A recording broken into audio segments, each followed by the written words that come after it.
Қайырлы күн, құрметті менің оқырмандарым. Бүгін сіздерге мен тырнақ құрақтың тігу әдісін үйрететін боламын. Мастер-классымыздың 3-ші сабағы. Алдымен менің каналыма тіркеліп, комментарий жазып, лайк басуды ұмытып кетпеңіздер. Мені жоғалтып алмау үшін подписка жасап кетіңіздер. Сіздердің комментарийларыңыз маған өте маңызды. Келешекте қандай жұмыс жасайтынымды, қалай сіздерге видео түсіру керек екенін, сол арқылы мен соған қарай жұмыс жасайтын боламын. Ал ондай болса, бастаймыз. Алдында 2 мастер-класс өтілді. Мына ленталарды қалай қию керек, соны көрсетіп өттім. Оюды қалай қию керек, қалай жапсыру керек, соны көрсетіп өттім. Мен сіздерге бұл тырнақ құрақ, ою мен тырнақ құрақ біріктірілген көрпенің тырнақ құрағы. Ал олай болса кеттік. Лента. Мында лента қиып алдым. Алдын ала қиып дайындап қойғам. Ені 3 метр, ұзындығын өздеріңіз қалай бересіздер. Жарты метрге дейін болады. Мынандай 4,5-да 4,5. 4,5-да 4,5 мынандай не қоясыздар? Атлас ортасына кетеді. 4,5-да 4,5. Бұдан 14 дана керек. Әр блокқа 1 штуктан ғана кетеді, сондықтан 14 дана аласыздар. Бұның ені 4,5-да 4,5 болады. Бұлай 4,5, бұлай 4,5, бұлай 4,5 аласыздар. Бұдан 14 дана керек болады. Тырнақ құраққа атлас мен бұл көрпеге тырнақ құраққа портерный атлас пайдаландым. Алдында видеода көрсеткен болатын сіздерге портерный атласты. 16 дана қиып аласыздар. 5-те 5 қып 16 дана қиып аласыздар. Бір блокқа. Ал түгел бір көрпеге тырнақ құрақтан бізге 7 дана керек болады. Сондықтан 14 дана керек болады. Бір шетіне жетеу кетеді, сондықтан 14 дана. Мынадан ол кезде бізге 224 штук бір көрпеге керек болады. Бөз мата дайындап қойдық. Әр жерде әртүрлі айтады. Бір жерде бәз дейді, бір жерде бөз дейді. Бөз мата сәл қалыңдау болу керек. Бүйтіп ұстаған кезде шамалы бүйтіп сіздерге көрмей ма? Шамал ғана қолыңыз көріну керек болады. Өте қатты алмайсыздар. Орташа қатты. Өте бос болып қалмасын. Бос болса сіздің матаңыз, құрағыңыз қисық болып шығады. Осыған құрақтап талып тігеді. Ал енді мен сіздерге тырнақ құрақтың тігу әдісін үйретейін. Бөздің ортасын шығарып алу үшін құрақ былай бүктеп аламыз.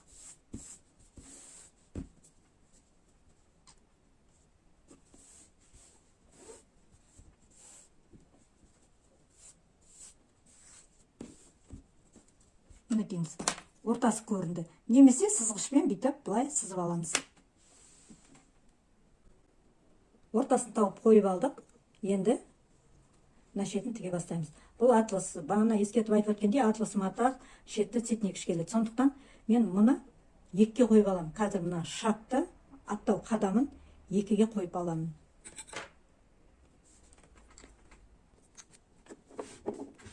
Мынау қазір бізде 3-те тұр. Мен бұны 2-ге қоямын. Мына атласты тігетін кезде қадам аттайтындарыңызды 2-ге қойып алыңыздар. Негізі құрақты қалған 3-пен тіге беруге болады. Мына 2-ге қойдым. Ал мына инені қақ ортасына қойдым. Ортасында тұрады. 2-ге қойып алдым. Бұрыштарын келтіріп алдым. Енді тіге бастаймыз.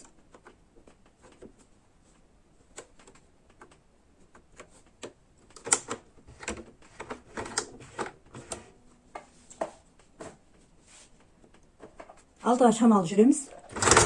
Сосын мына басы артқа бір жүріп аламыз. Енді жаймен алдыға жүре бересіздер.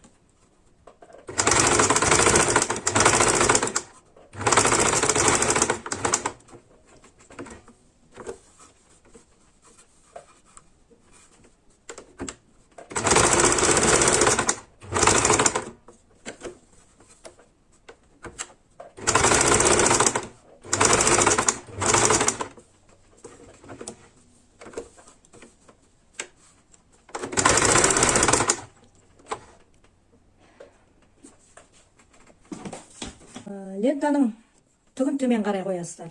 Барлық жерде тігісті төмен қарай тігіп бастайсыздар. Мына астыңғы құрақтан сәл 1 миллиметрдей асып тұру керек. 1 миллиметрдей асып тұру керек. Бұлай қойып аласыздар. Белгі қоям. Өстіп, осы бойдың сызықтың бойымен тігулеріңізге болады. Қолдарыңыз үйренгенше. Мінекеңіздер.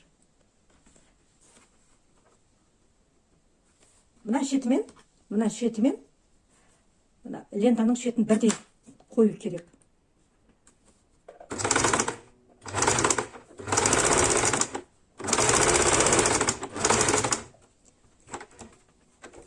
Айналдырасыз.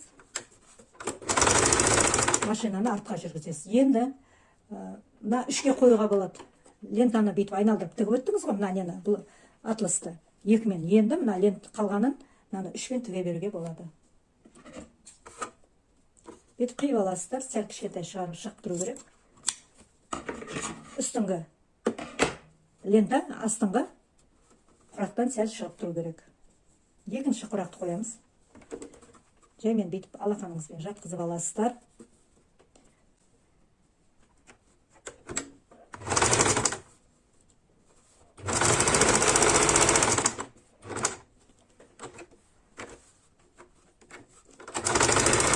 Артқа қарай тігіп, лентаны қиып аласыздар.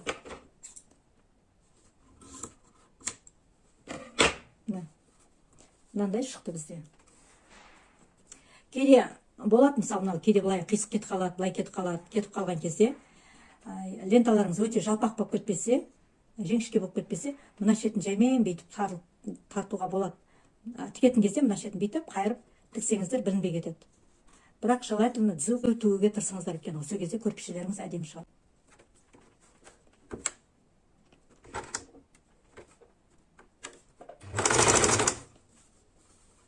Жаймен тартып отырасыздар.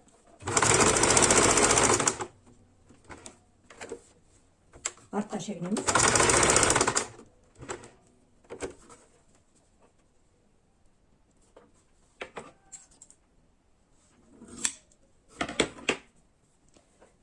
Мынандай үш болды.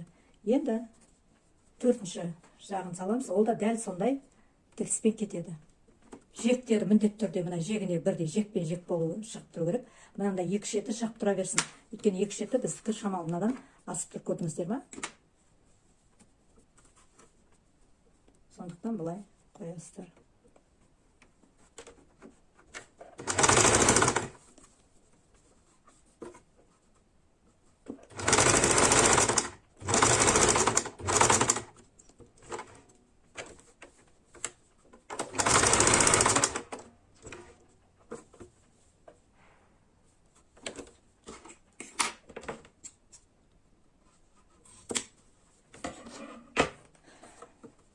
Енді жаймен алдыға жүреміз.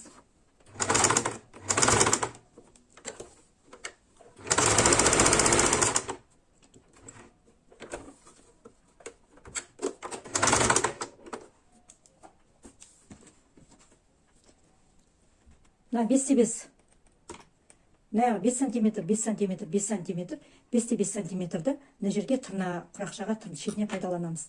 Оны қалай қоясыздар? Мына шетімен мына шеті мына бұрышқа келеді. Мына ортасы, мына тура ортасына бүйтіп сызып өткен кезде мына ортасына тігіс былай түсу керек. Мінекеңіздер.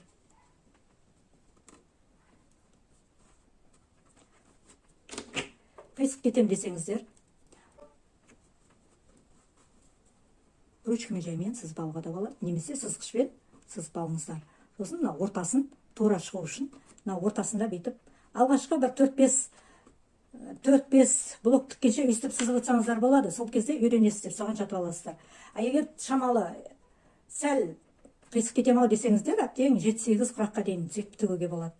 Бұрын тігіп жүрген кісілер болса, енді олар бірден тігіп кете береді.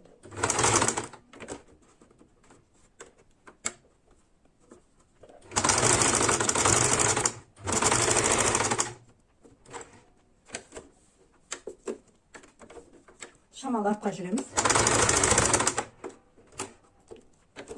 Мынаны қайырғанда мынандай болып шығады.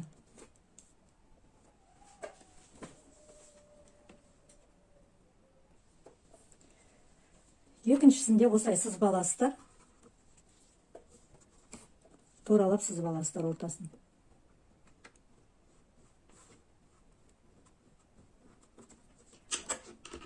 Бір-екі тіккеннен кейін қолдарыңыз жаттап атса, сызбай-ақ тігіп кете бересіздер. Бірақ алғашқыда жаңадан үйреніп жатқан кісілерге не желательно сызып отырған абзал, өйткені мына құрақ қисық шығып кетуі мүмкін. Мына ортасына жерге келесіздер, міне.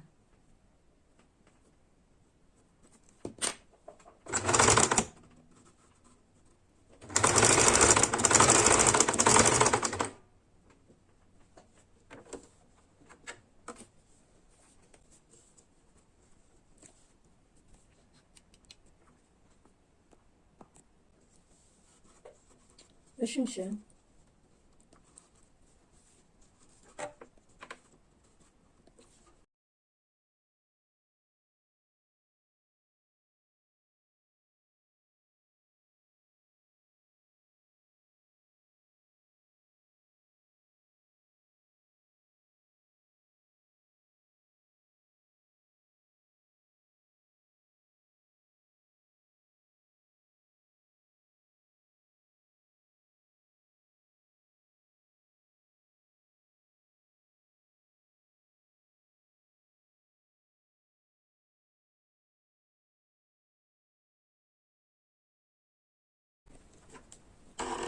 Мындай бұрыш-бұрыштарын қойып аласыздар.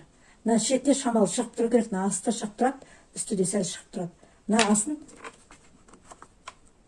құрағыңыз түзу шығу үшін, мына ортадағыңыз, мына ортасындағы, мына төрт бұрышы, мыналар пропорционально жатқан кезде бір-біріне түзу жату керек. Мына кішкентай былай қисайып кетсе, мына құрағыңыз қисық шығады. Сондықтан мына пропорционально бүйтіп біріне бірі түзу жату керек. Мынандай жатқан кезде құрағыңыз түзу шығады. Былай түскенде де қазір былай түсу керек, түзу болып, былай түскенде де сол кезде құрағыңыз түзу болып шығады.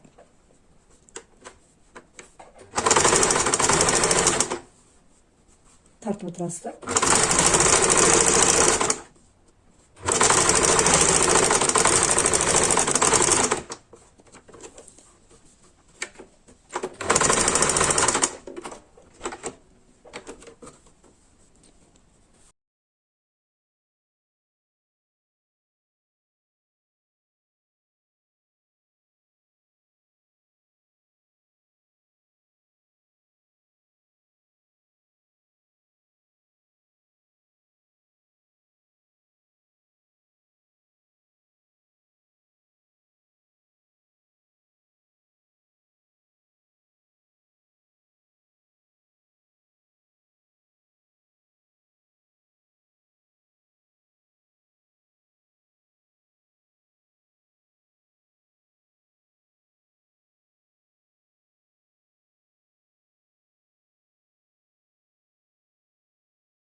Мындай болып шықты.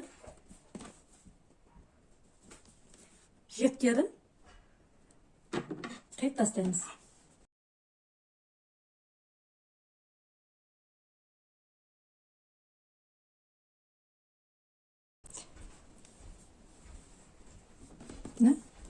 Мындай болып шықты.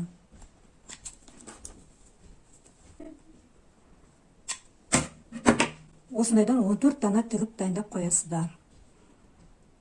Келесі сабағымызда кеше алдыңға тіккен ою алдыңғы тіккен оюлармен біріктіріп, мына тырнақ құрақты біріктіріп, қалай біріктіріліп тігетінін көрсететін боламын. Егер сіздерге тағы да бір сұрақтарыңыз болса, комментарийге жазып кетіңіздер, келесі видеоға соны салатын боламын. Істеріңізге береке берсін.